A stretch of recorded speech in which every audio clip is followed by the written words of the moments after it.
ஒருவரை ஊக்குவிக்கிறோம் அப்படின்னா அவருடைய வாழ்க்கையில் நாம் ஏதாவது ஒரு மாற்றத்திற்கான வாய்ப்பை பெறணும்.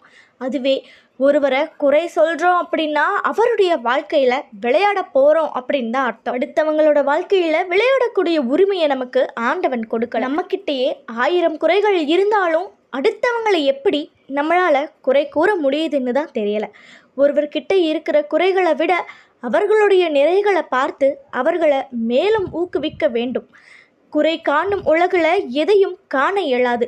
அதுலேயும் வேற்று மனிதர்கள் அல்லாமல் நம்முடன் இருக்கும் நம்முடைய சொந்த இரத்த பந்த உறவுகளே இப்படி நம்மை குறை கூறும் பொழுது இருக்கின்ற தன்னம்பிக்கையும் இழந்து சோர்ந்து போய்விடுகிறோம். நம்மை யாராவது குறை கூறினாலோ அல்லது நாம் யாரையாவது குறை கூற போகின்றோம் என்றாலோ இந்த ஒரு விஷயத்தை நினைவில் வைத்து கொண்டாலே போதும், இனி அந்த தவறை நாம் செய்யவே மாட்டோம். ஒரு பஸ்ஸில் ஒரு சிறுவன் அவனுடைய தாய் தந்தையோடு பயணம் செய்து கொண்டிருக்கிறான்.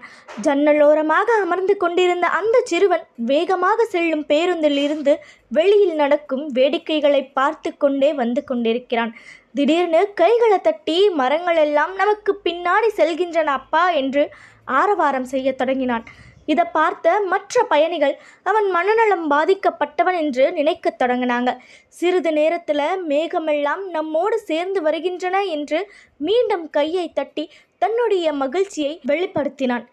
இதை கேட்டவுடன் அவர்கள் நினைத்ததை உறுதி செய்து கொண்டனர். இதனால் அவனுடைய பெற்றோர்கள் இடத்துல சக பயணிகள் உங்களுடைய மகனை மருத்துவர்கிட்ட காண்பிக்க வேண்டியது அவசியம் என கூறினர்.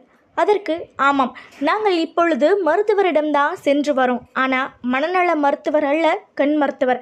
அவனுக்கு கண் பார்வை இன்றுதான் கிடைத்தது என்று கூறினர்.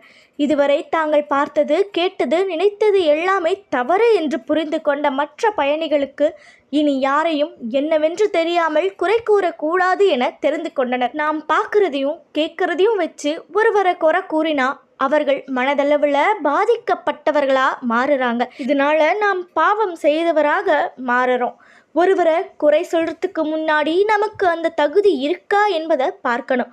உண்மையிலேயே ஒருவர் குறை கூறும் அளவுக்கு நடந்து கொண்டால் அவர்களை அதிலிருந்து வெளிவர முயற்சி செய்யணுமே தவிர மேலும் மேலும் குற்றவாளியாக்க நாமே இடம் கொடுத்து விடக்கூடாது. கண்களால் பார்ப்பதை வைத்து எதையுமே எடை போடக்கூடாது. எவரையும் இப்படித்தான் என்று தீர்மானிக்க கூடாது. சில நேரங்களில் அந்த உண்மை நமக்கு வாயடைத்து போக செய்து விடலாம். எனவே ஒருவரை குறை சொல்றதுக்கு முன்னாடி இந்த கதையை நினைவுபடுத்திக் கொள்ளுங்க.